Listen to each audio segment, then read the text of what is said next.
how countries manage talent is key to their strength and future success. Every country needs a healthy and flexible system that connects local and global people.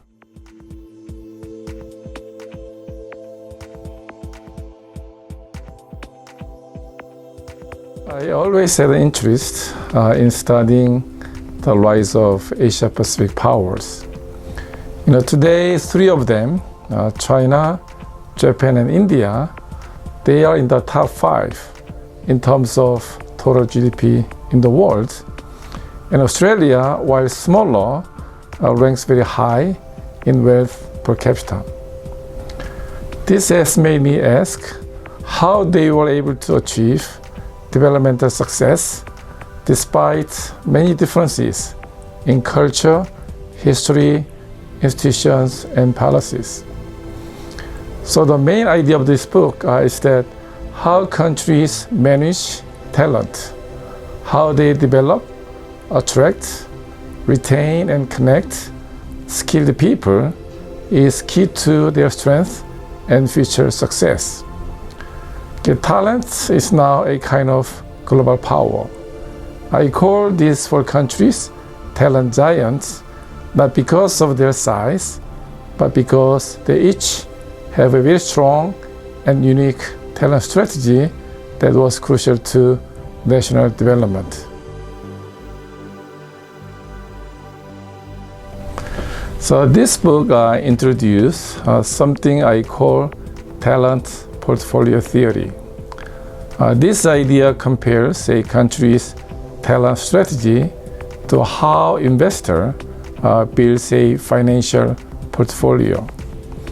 So just like investors use different strategies to reduce risk and increase profit through diversification and rebalancing, countries must also do the same thing with their talent portfolio that are composed of what I call 4 Bs. So they are brain train, brain gain, brain circulation, and brain linkage. So simply saying, brain train is nurturing your own talent. So brain gain is to import foreign talent, and brain circulation can let your talent go to study or work abroad and bring back.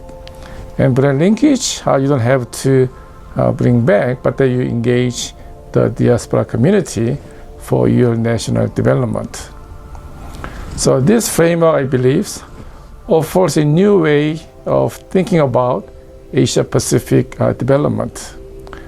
Instead of just looking at trade or industrial policy, we can look at how countries build and move human capital in smart and long-term ways.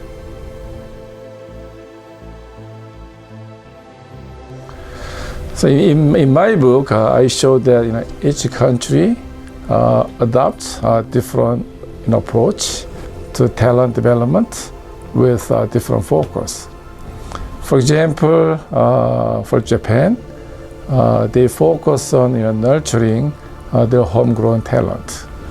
So for example, if you like to be a professor at the University of Tokyo, you better get PhD, get there.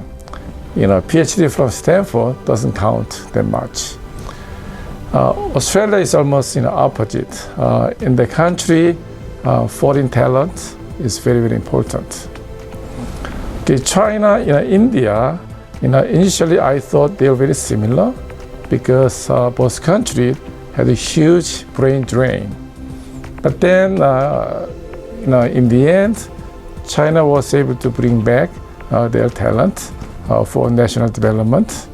But India actually didn't really try to bring back their talent, but still utilizing their diaspora, such as those working in Silicon Valley.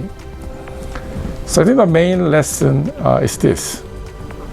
So there's no single model for success, but every country needs a healthy and flexible system that connects local and global people.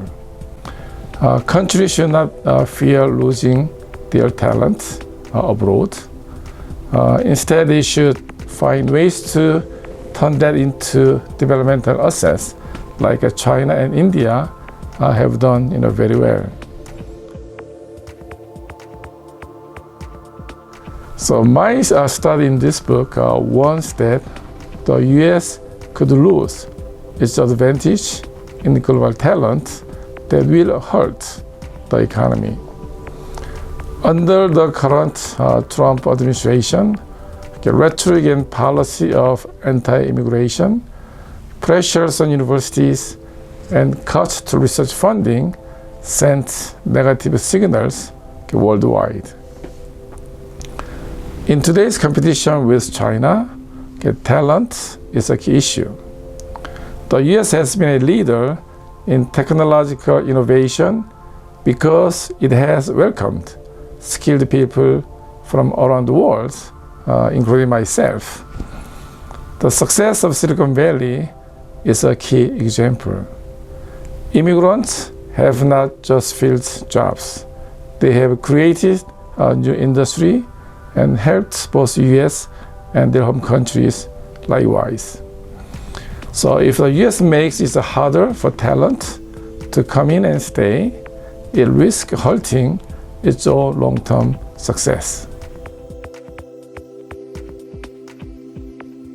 So this book is really the result of teamwork at the Stanford Next Asia Policy Lab, or SNAP, that I established about 2 years ago.